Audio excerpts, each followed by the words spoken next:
All right, so today we're diving headfirst into one of those mysteries that just never seems to get old. It's a good one. It's a really good one, the Dyatlov Pass incident. And for anyone who's spent uh, any time like I have, down those internet rabbit holes, this one's probably popped up for you. It's been captivating people, researchers, everyone for decades, Yeah, and for good reason. and for good reason. Yeah, it's a fascinating case. It's 9 experienced hikers. They die in the Ural Mountains in, like, January 1959, Oh, so in the dead of winter. dead of winter. Yeah. And it's just the circumstances are so strange and bizarre.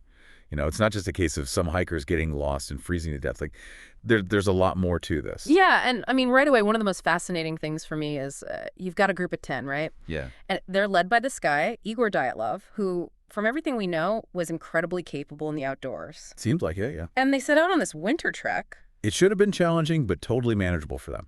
Right, exactly. And then right away, you have this one thing that just makes you wonder about fate.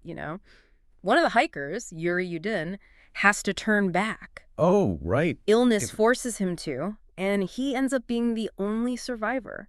That's kind of a chilling thought, right? That Yeah. he was the only one that made it out because he got sick. Yeah, it's like, what if he hadn't gotten sick? Yeah. It's really something. But that early departure, as much as it probably, was a bummer for him at the time, gives us this little window into the group. What were they thinking? How were they preparing? It's limited, but it's something. Absolutely. And when you look at what Yudin said later, you realize just how out of the ordinary everything became. It makes you think, what would he have seen if he'd stayed? So weeks go by and they're searching, and finally they find the last campsite. And this is where things go from just, a sad situation to really, really strange. Yeah.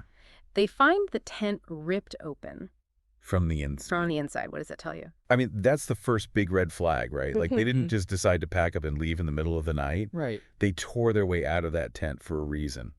And whatever it was, it must have been terrifying. They bolted out into the freezing cold. It had to be something really intense to make them do that. Yeah, something that made the tent seem less safe than the open, freezing wilderness. And it gets worse. The first two bodies they find are barefoot, only partially dressed, and here's the really creepy part. Their hands are reaching up like they were trying to climb trees. Yeah, that's a detail that sticks with you. Yeah. It's unsettling. We know that hypothermia can make people act irrationally, even take off their clothes. But that reaching up like that, it's like they were trying to get away from something on the ground. Or maybe trying to see over something. Yeah, see over something, get a better view. That really adds another layer of mystery, doesn't it? Yeah. And they keep searching. And 3 more bodies are found, including Dyatlov himself. And one of the sources describes him with this phrase, eerily posed in the snow. Eerily posed, yeah. What does that even mean in a situation like this? It means they weren't scattered randomly, like Mm. you might expect after a chaotic escape. They were found in specific positions, like maybe some of them were trying to help others. So maybe they weren't completely panicked. Possibly? It's almost as if there was some level of decision-making, even in their final moments. That's chilling. So months later, the last group of bodies is found even deeper in the forest. And the injuries, this is where it gets really horrifying. We're talking crushed skulls, shattered ribs. And one of them was even missing their tongue. Yeah. I mean, what could have caused that level of trauma? It's incredible the amount of force involved. I mean, think about it. To crush a skull or shatter ribs, that's like a car crash. And the strangest part is there are almost no external wounds. The sources say it was all internal. That's right. Usually with that kind of internal damage, you'd see lots of bruising, cuts, broken bones on the outside. But not here. It's like they were hit by some invisible force. Almost like they were crushed from the inside. Yeah, almost like that.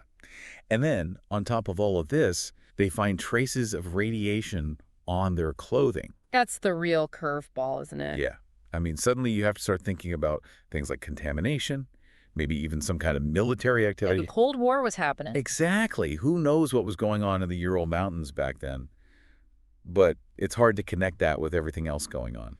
And the official explanation from the Soviet government at the time was, what was it? A compelling natural force? A compelling natural force. It's so vague, right? It's like they were trying to sweep it under the rug. Maybe. Or maybe they genuinely didn't know what else to say. But it doesn't explain any of the specifics. The tent, the injuries, the radiation. None of it. And that's why you get all these theories popping up. Oh, yeah. Military involvement is a big one. Maybe a secret experiment, a weapon test that went wrong. The radiation kind of fits with that, right? Yeah. It does, yeah. It's easy to see how people would jump to that conclusion, sure, especially with the Cold War and all the secrecy. But we have to be careful about jumping to conclusions. Right, right. And then there are the theories that go a little bit more out there. You know, a Yeti attack, something like that. It sounds crazy at first, but when you've got a case this bizarre, you can't really rule anything out, can you? Yeah. Especially when you consider that the hikers seem to be running from something. And the injuries, they're so unusual. It's not like anything we've seen before. But the creepiest detail for me has to be that diary entry. We now know that the snowmen exist. Yeah. Yeah, that one's a doozy. What do you make of that? Honestly, I don't know. Was it a literal statement? Did they see something they thought was a Yeti? Or were they just so terrified that they felt like they were in some kind of nightmare, like something out of a horror story? It's hard to say, but it adds this whole other dimension to the mystery. And the fact that we're still talking about it all these years later, that says something, doesn't it? Definitely. It shows how powerful this mystery is. It makes you question everything you thought you knew about the world. I mean, what really happened out there? Right, that's the big question. What kind of force could do all of that? It really makes you realize how little we know. The Dyatlov Pass incident just throws up more questions than answers. Absolutely. And I think that's what keeps people coming back to it, the mystery, the unknown. And the possibility that maybe, just maybe, there are things out there that we don't understand, things that are beyond our comprehension.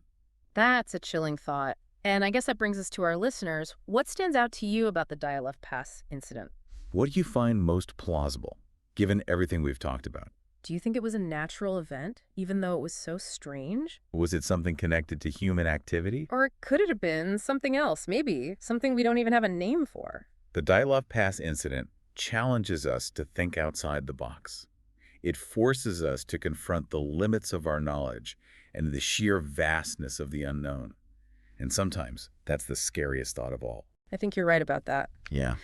Thanks for joining us for another deep dive.